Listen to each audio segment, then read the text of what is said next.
Have you ever looked in the mirror and felt like the person staring back wasn't really you? For the small town of Oakhaven, that feeling became a terrifying reality. 10 years ago, a little girl named Lily vanished without a trace. The whole town searched for her. We put up posters, held vigils, and never gave up hope. But as years turned into a decade, that hope began to fade, replaced by a quiet, collective grief. Oakhaven was never quite the same. Then, last Tuesday, the impossible happened. A young woman, looking exactly as we imagined a grown-up Lily Would, walked into the town sheriff's office. She said her name was Lily. She remembered her parents' names, her old house on Elm Street, even the name of her childhood dog, Buster. It was a miracle. The town erupted in celebration. Her parents, aged by a decade of sorrow, wept with joy as they embraced the daughter they thought they'd lost forever. For a few days, it was perfect, a fairy tale ending. But then, people started to notice little things, odd things. Her best friend, Sarah, invited her over for coffee. As they were chatting, Sarah glanced at the big, ornate mirror in her hallway. She saw herself, she saw the room behind her. But the space where Lily should have been reflected was empty. Just an empty spot on the couch. Sarah blinked, thinking her eyes were playing tricks on her. She looked again. Nothing. She looked at Lily, sitting right there, smiling, and then back at the mirror. Lily's reflection was gone. Chills ran down Sarah's spine. She tried to dismiss it. Maybe it was the angle, the strange lighting, but she couldn't shake the image. The next day, she subtly tested it. They went shopping downtown, passing by the large glass windows of the bakery. Sarah glanced at their reflections. She was there, but Lily wasn't. It was like she was a ghost, visible only to the naked eye, but invisible to any reflective surface. The news spread through Oakhaven like a cold winter wind. In hushed whispers at the grocery store and nervous phone calls between neighbors, people started testing it themselves. They'd walk past Lily, holding up their phone screens, trying to catch her reflection. Nothing. They'd see her walking by a puddle after the rain, but the water would only reflect the empty sidewalk. The joy that had filled the town just days before curdled into fear. This person looked like Lily, talked like Lily, and had Lily's memories.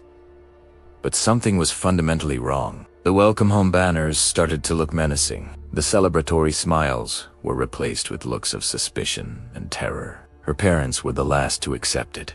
They wanted so desperately for it to be their daughter. But one evening, her mother was helping her with her hair in front of her old vanity mirror. She saw her own hands moving, combing through the air in the reflection. Her daughter's chair was empty in the mirror, even though she could feel the silky strands of hair in her hands.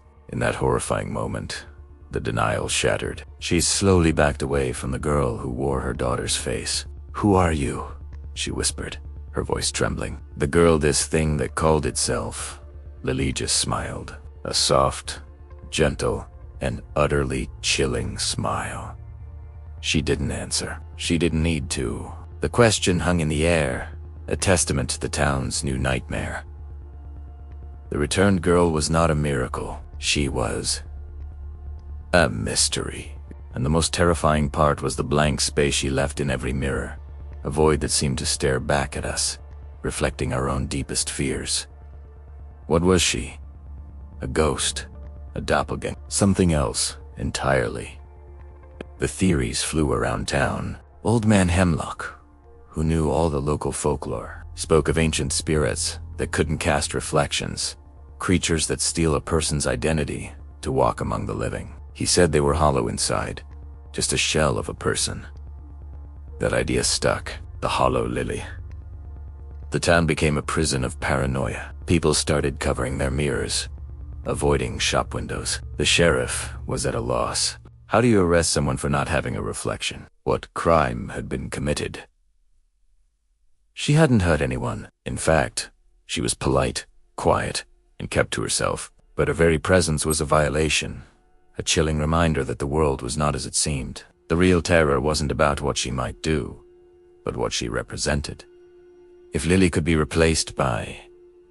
This could anyone. Could your spouse, your child, your best friend, be replaced by a hollow imitation, and you wouldn't know until you caught a glimpse of an empty space in a mirror. One night, a group of townspeople, led by Sarah and some of Lily's other childhood friends, decided they had to confront her. They found her sitting by Miller's Pond, the last place real Lily was seen 10 years ago. The surface of the water was like glass under the moonlight, reflecting the stars, the trees, everything but the girl sitting on the bank. Sarah approached cautiously. "Lily," she began, her voice shaking. "We need to know. What are you? Where is the real Lily?" The creature looked up, her face a perfect porcelain mask of Lily's features. She didn't speak. Instead, she simply raised a hand and pointed, not at the woods, not at the town, but straight down, into the dark still water of the pond. And as we all stared into the water, our own terrified faces staring back at us, we understood. The answer wasn't out there somewhere.